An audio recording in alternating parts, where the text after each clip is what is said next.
नमस्कार दोस्तों, स्वागत है आपका मेरे YouTube channel magic mind classes में। आज इस वीडियो में हम कॉन्स्टिट्यूशन टेस्ट सीरीज के पार्ट 4 को डिस्कस कर रहे हैं। इसके पहले पार्ट 1, पार्ट 2 और पार्ट 3 हम डिस्कस कर चुके हैं। यदि आपने वो वीडियो नहीं देखे हैं तो डिस्क्रिप्शन बॉक्स में जाके उन वीडियोज़ के लिंक दिए गए हैं, जहाँ पर क्लिक करके आप उन तीनों वीडियोज़ को ज़रूर देखें। तो शुरुआत करते हैं आज हम पार्ट 4 की। इस पार्ट 4 में भी हमने 25 MCQs को रखा हुआ है और शुरुआत करते हैं हम पार्ट 4 की। और आज का इस पार्ट का पहला क्वेश्चन है, राज्य विधान परिषदों में कितने सदस्यों का चुनाव अप्रत्यक्ष रूप से होता है। इसमें ऑप्शन ए है 1/6, ऑप्शन बी है 5/6, ऑप्शन सी है 1/3, ऑप्शन डी है 3/4। तो इसके 4 ऑप्शन दिए गए हैं और इसका सही आंसर होगा ऑप्शन बी। ऑप्शन बी जिसमें लिखा हुआ है 5/6 जो कि सही जवाब है। राज्य विधान परिषदों में 5/6 सदस्यों के जो चुनाव होता है वह अप्रत्यक्ष रूप से होता है। चलते हैं अगले प्रश्न पर और 27वां प्रश्न है, राष्ट्रीय आपातकाल के समय संसद द्वारा राज्य विधानसभा का कार्यकाल एक बार में कितने वर्ष के लिए बढ़ाया जा सकता है। ऑप्शन है, पहला ऑप्शन है 3 महीने, ऑप्शन बी है 6 महीने, तीसरा ऑप्शन है 12 महीने और चौथा ऑप्शन है कुछ भी तय नहीं है, राज्यपाल पर निर्भर करता है। तो इसका सही आंसर होगा ऑप्शन सी, 12 महीने। यदि राष्ट्र में आपातकाल लगा हुआ है, राष्ट्रीय आपातकाल के समय, तो संसद चाहे तो विधानसभा का कार्यकाल एक बार में 12 महीने के लिए बढ़ा सकती है। हम जानते हैं कि हमारे देश में 3 प्रकार के आपातकाल का प्रावधान किया गया है और तीनों प्रकार के आपातकाल, जैसा कि पहला राष्ट्रीय आपातकाल जिसे आर्टिकल 352 में स्थान दिया गया है, 356 में राष्ट्रपति शासन और 360 में वित्तीय आपातकाल का प्रावधान किया गया है। तो जिस राष्ट्रीय आपातकाल की यहाँ पर बात हो रही है, ये राष्ट्रीय आपातकाल आर्टिकल नंबर 352 की यहाँ पर बात हो रही है और एक बार में 12 महीने के लिए संसद इसे बढ़ा सकती है। चलते हैं हम अगले प्रश्न पर और हमारा आज का तीसरा प्रश्न है अर्थात 28वां प्रश्न, विधानसभा अध्यक्ष किसे अपना त्याग पत्र देता है।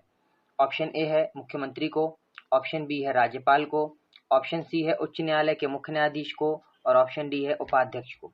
तो विधानसभा का जो अध्यक्ष होगा वो अपना त्याग पत्र विधानसभा के उपाध्यक्ष को ही देता है, अर्थात ऑप्शन डी यहाँ पर सही जवाब होगा। चलते हैं अगले प्रश्न पर। हमारा 29वां प्रश्न है, निम्न में से कौन सी वित्तीय शक्ति राज्यपाल के पास है। ऑप्शन ए है बजट को राज्य विधानमंडल के सामने रखना, ऑप्शन बी है धन विधेयक को सहमति देना, ऑप्शन सी है राज्य में वित्त आयोग का गठन करना और ऑप्शन डी है उपर्युक्त सभी। तो राज्यपाल के पास कौन कौन सी वित्तीय शक्तियां हैं, तो इसका सही आंसर होगा ऑप्शन डी। वर्तमान में राज्यपाल के पास ये सभी शक्तियां हैं कि वह चाहे तो धन विधेयक को सहमति दे सकता है, क्योंकि उसकी सहमति के बिना, उसके हस्ताक्षर के बिना वह विधेयक पारित नहीं होगा। राज्य में वित्त आयोग का गठन करना है तो भी राज्यपाल के पास ये शक्ति है और साथ में बजट को राज्य विधानमंडल के सामने रखवाना, यह शक्ति भी राज्यपाल के पास है। अतः ऑप्शन डी उपर्युक्त सभी यहाँ पर सही जवाब होगा। चलते हैं अगले प्रश्न पर। हमारा 30वां प्रश्न है, निम्न में से कौन सा कथन राजकीय भाषाओं के संदर्भ में सही नहीं है। ऑप्शन ए है संविधान के भाग 17 में अनुच्छेद 343 से 351 तक राजभाषा संबंधित है। ऑप्शन बी है जब तक राष्ट्रपति कोई अन्यथा व्यवस्था न कर दे उच्चतम न्यायालय के कार्य अंग्रेजी में होंगे।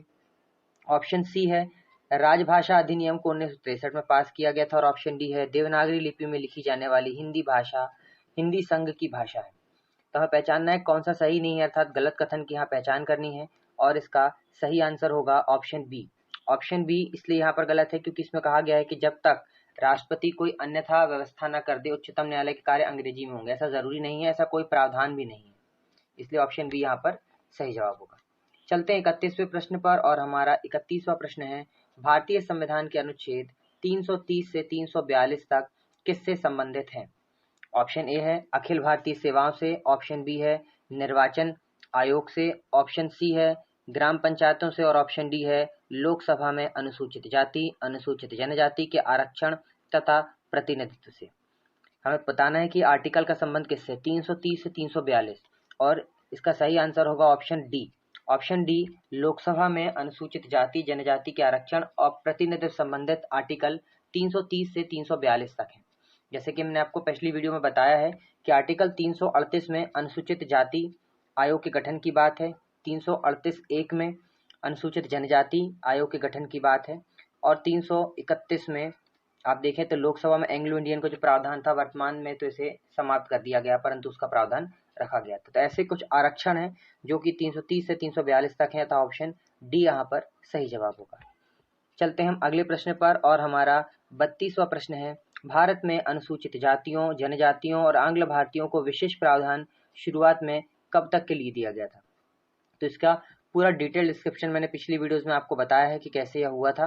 तो इसके ऑप्शन देख लेते हैं। ऑप्शन के सन दिए गए हैं। ऑप्शन ए है 1960, ऑप्शन बी है 1971, ऑप्शन सी है 1991 और ऑप्शन डी है 1975। तो इसका सही आंसर होगा ऑप्शन ए 1960। 1960 तक के लिए यह प्रावधान शुरू में रखा गया था, जिसकी शुरुआत वहीं से हुई थी। चलते हैं अगले प्रश्न पर और हमारा 33वां प्रश्न है, निम्न में से कौन सा पद मुख्यमंत्री संभालता है। देखें, ऑप्शन ए है राज्य योजना बोर्ड का अध्यक्ष होता है, ऑप्शन बी है राष्ट्रीय विकास परिषद का अध्यक्ष, ऑप्शन सी है राज्य सरकार का मुख्य प्रवक्ता और ऑप्शन डी है उपर्युक्त सभी। तो इसका सही आंसर होगा ऑप्शन डी, क्योंकि यह सभी पद जो है वह मुख्यमंत्री के अधीन होते हैं और वही इन पदों को संभालता है। अगला प्रश्न है 34वां प्रश्न, राज्य में आपातकाल खत्म होने के समय बाद चुनाव हो जाना चाहिए। कितने समय के बाद चुनाव हो जाना चाहिए अगर राज्य में आपातकाल समाप्त हो जाता है। तो ऑप्शन दिए गए हैं 1 महीना, 2 महीना, 6 महीना और 12 महीना। तो इसका सही आंसर होगा 6 महीना। कम से कम 6 महीने के अंदर चुनाव कराना जरूरी होता है। संसद चाहे तो लोकसभा, जैसा हमने पहले प्रश्न में देखा है कि एक बार में 1 साल तक के लिए बढ़ा सकती है, पर वो राष्ट्रीय आपातकाल लगे जब पूरे देश में लगे और वो लोकसभा के लिए है। यहाँ बात कर रहे हैं राज्य में आपातकाल के लिए। तो जैसे अगर सरकार गिर जाती है, नई सरकार का बनना है या फिर किसी कारण वहां पे राष्ट्रपति शासन लगा हुआ है, तो 6 महीने के अंदर चुनाव कराना वहां पर अनिवार्य हो जाता है। तो इसका सही आंसर होगा ऑप्शन सी। चलते हैं अगले प्रश्न पर और हमारा 35वां प्रश्न है, निम्न में से कौन से मूल अधिकारों को राष्ट्रीय आपातकाल के दौरान भी स्थगित नहीं किया जा सकता है। ऑप्शन ए है अनुच्छेद 14 से 18, ऑप्शन बी है अनुच्छेद 19, ऑप्शन सी है अनुच्छेद 20-21 और ऑप्शन डी है अनुच्छेद 29-30। तो इसका सही आंसर होगा ऑप्शन सी। ऑप्शन सी अर्थात अनुच्छेद 20 और 21 ऐसे हैं जिन्हें राष्ट्रीय आपातकाल के दौरान भी स्थगित नहीं किया सकता। अनुच्छेद 20 जिसमें अपराधों के लिए दोषसिद्धि के संबंध में संरक्षण का प्रावधान है और अनुच्छेद 21 में प्राण एवं दैहिक स्वतंत्रता का अधिकार दिया गया है। किसी भी आपातकाल के दौरान यह अधिकार आपसे नहीं छीने जा सकते। ये मूल अधिकार आपको जन्म से प्राप्त हैं और आपके जीवन पर्यंत आपके पास रहेंगे। चलते हैं अगले प्रश्न पर। हमारा 36वां प्रश्न है, निम्न में से कौन सा कथन सही नहीं है।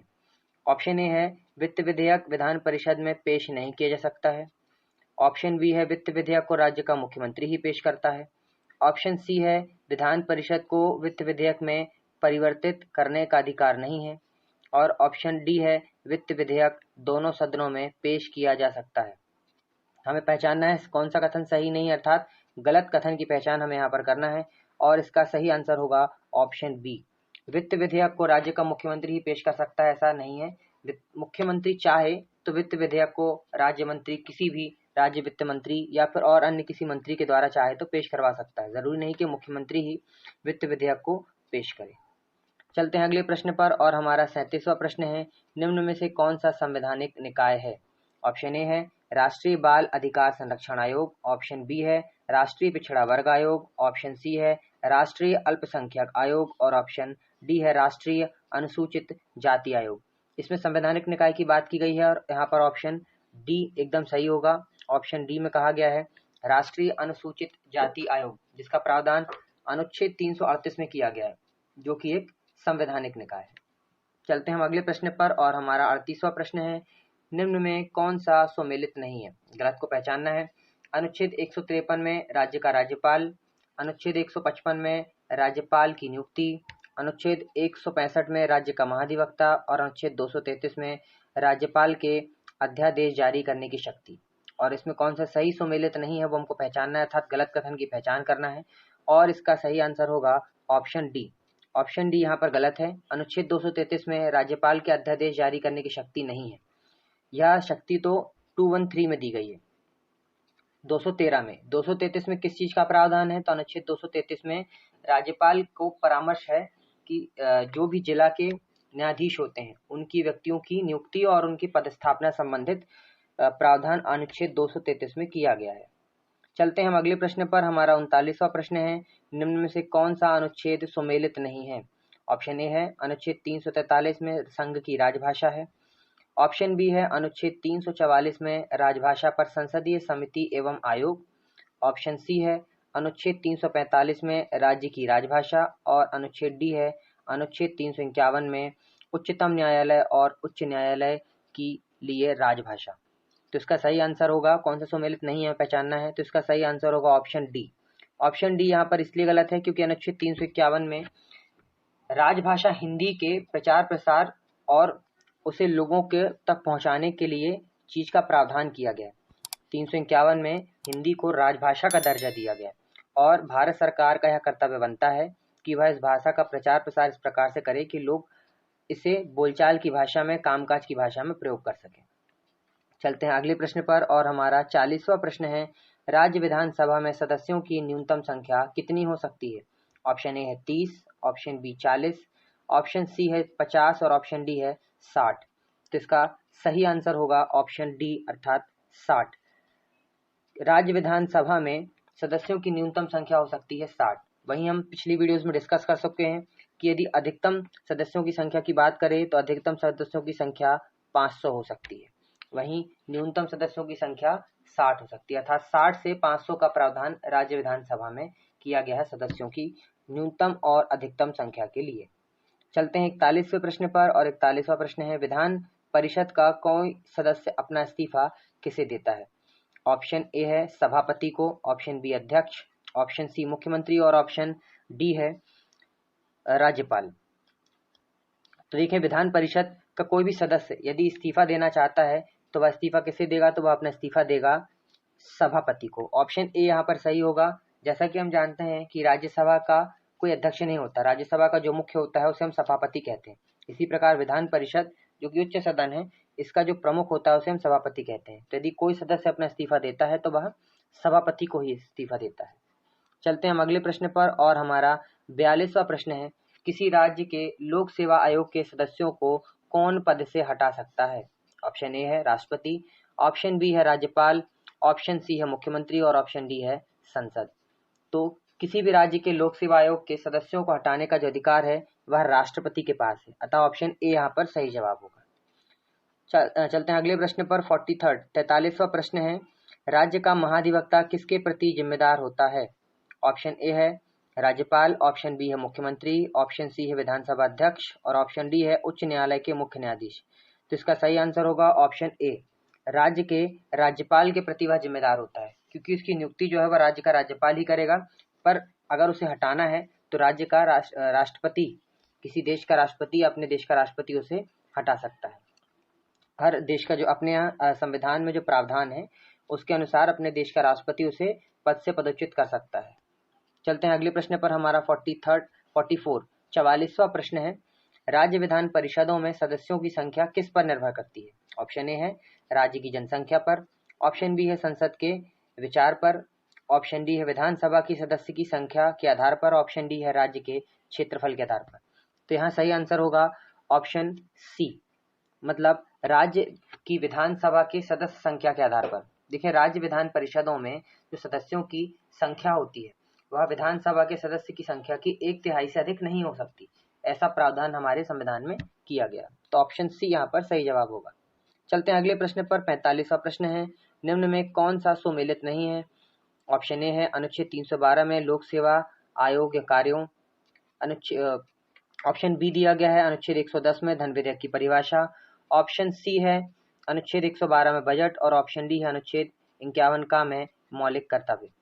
तो यहाँ हमें बताना है कौन सा सुमेलित नहीं है, अर्थात गलत कथन की पहचान करना है और उसका सही आंसर होगा ऑप्शन ए। अनुच्छेद 312 में कहा गया है लोक सेवा आयोग के कार्य, परंतु ऐसा प्रावधान नहीं है। अनुच्छेद 312 में जो है वह भारतीय प्रशासनिक सेवा और भारतीय पुलिस सेवा के जो गठन की बात है या जो अधिकार है वो संसद को दिया गया है, तो उनके गठन संबंधित प्रावधान अनुच्छेद 312 में किया गया है। चलते हैं हम अगले प्रश्न पर और हमारा 46वां प्रश्न है, यदि किसी व्यक्ति को उच्चतम न्यायालय में कोई जनहित याचिका लगानी हो तो वह याचिका किस भाषा में लिखी जानी चाहिए? ऑप्शन ए है 22 भाषाओं में से किसी भी भाषा में, ऑप्शन बी है याचिकाकर्ता अपनी मातृभाषा में, ऑप्शन सी है केवल अंग्रेजी में और ऑप्शन डी है हिंदी या अंग्रेजी में। तो इसका सही आंसर होगा ऑप्शन सी, केवल अंग्रेजी में। यदि कोई उच्चतम न्यायालय अर्थात सुप्रीम कोर्ट में कोई जनहित याचिका लगाना चाहता है तो उसे अपनी याचिका जो है केवल और केवल अंग्रेजी भाषा में लिखनी होगी। चलते हैं अगले प्रश्न पर। 47वां प्रश्न है, निम्न में कौन सा अनुच्छेद कहता है कि राज्य में एक राज्यपाल होगा? ऑप्शन है, ऑप्शन ए अनुच्छेद 152, ऑप्शन बी है अनुच्छेद 153, ऑप्शन सी अनुच्छेद 156 और ऑप्शन डी है अनुच्छेद 164। तो इसका सही आंसर होगा ऑप्शन ए अनुच्छेद 152। यह कहता है कि राज्य में एक राज्यपाल होगा। ठीक ऐसे ही अगर आप देखें तो आर्टिकल नंबर 52 कहता है कि देश का एक राष्ट्रपति होगा। जैसे हम जानते हैं कि देश की जो कार्यपालिका शक्ति है वो किसमें, राष्ट्रपति में निहित है, वहीं राज्य की जो कार्यपालिका शक्ति है वो राज्यपाल में निहित होती है। तो आर्टिकल 52 में कहा गया है कि देश का एक राष्ट्रपति होगा और आर्टिकल 152 में कहा गया है कि राज्य का एक राज्यपाल होगा। ठीक है, चलते हैं हम अगले प्रश्न पर और हमारा 47वां प्रश्न है, राज्य मंत्रिपरिषद किसके प्रति जिम्मेदार होती है? ऑप्शन ए है राज्यपाल के प्रति, ऑप्शन बी है विधानसभा के प्रति, ऑप्शन सी है विधान परिषद के प्रति और ऑप्शन डी है राज्य विधानमंडल के प्रति। राज्य की मंत्रिपरिषद मतलब राज्य का मंत्रिमंडल। तो हम अपने जो भी सदस्य होते हैं हमारे मंत्रिपरिषद के, उन्हें जनता द्वारा प्रत्यक्ष चुना जाता है, वही सरकार का निर्माण करते हैं। तो हम चुनते हैं विधानसभा के सदस्यों को। अतः यहाँ पर राज्य मंत्रिपरिषद किसके प्रति जिम्मेदार होगी? तो इसका सही आंसर होगा ऑप्शन बी राज्य विधानसभा के प्रति। राज्य का मंत्रिमंडल राज्य की विधानसभा के प्रति जिम्मेदार होता है। चलते हैं हम अगले प्रश्न पर और हमारा 49वां प्रश्न है, 7वीं अनुसूची का संबंध किससे है? ऑप्शन ए है भाषाओं से, ऑप्शन बी है केंद्र और राज्यों के मध्य शक्तियों के विभाजन से, ऑप्शन सी है राज्यों के न्यायिक क्षेत्रों से और ऑप्शन डी है पंचायती राज से। तो इसका सही आंसर होगा केंद्र और राज्यों के मध्य शक्ति विभाजन से, अर्थात ऑप्शन बी यहाँ पर सही होगा। 7वीं अनुसूची में अनुसूची का ही प्रावधान किया गया। 3 प्रकार की अनुसूची हैं, संघ सूची, राज्य सूची और संवर्ती सूची। संघ सूची वह है जिसमें केंद्र सरकार को अधिकार दिए गए हैं कानून बनाने के लिए। राज्य सूची वह है जिसमें राज्य सरकार को अधिकार दिए गए हैं कानून बनाने के लिए। और संवर्ती सूची वह सूची है जिसमें केंद्र सरकार और राज्य सरकार दोनों मिलकर कानून बनाते हैं। अतः यहाँ पर केंद्र और राज्यों के मध्य शक्तियों के विभाजन किया गया है। अतः 7वीं अनुसूची में इस प्रकार का प्रावधान किया गया है। चलते हैं 50वें प्रश्न की ओर। 50वां प्रश्न है, भारतीय संविधान के किस भाग में राष्ट्रीय अनुसूचित जाति और जनजाति आयोग, अन्य पिछड़ा वर्ग और आंग्ल भारतीयों के लिए विशेष प्रावधान किए गए हैं? ऑप्शन ए है भाग 16, ऑप्शन बी है भाग 11, ऑप्शन सी है भाग 21 और ऑप्शन डी है भाग 13। तो इसका सही आंसर होगा भाग 16। भाग 16 में यह प्रावधान किया गया है। जो भी आरक्षण की बात की गई थी, हमने आपको पहले आर्टिकल में बताया कि अनुच्छेद 330 से 342 तक इस प्रकार के आरक्षण की बात की गई है और यह भाग 16 में आते हैं। तो आज की वीडियो में हमारे जो 25 MCQs प्रश्न थे वो आज पूरे होते हैं। तो आज की वीडियो में बस इतना ही। यदि वीडियो आपको पसंद आई है तो वीडियो को लाइक, शेयर और कमेंट करना ना भूलें। साथ ही चैनल को सब्सक्राइब कर बेल आइकन पर क्लिक करना भी ना भूलें।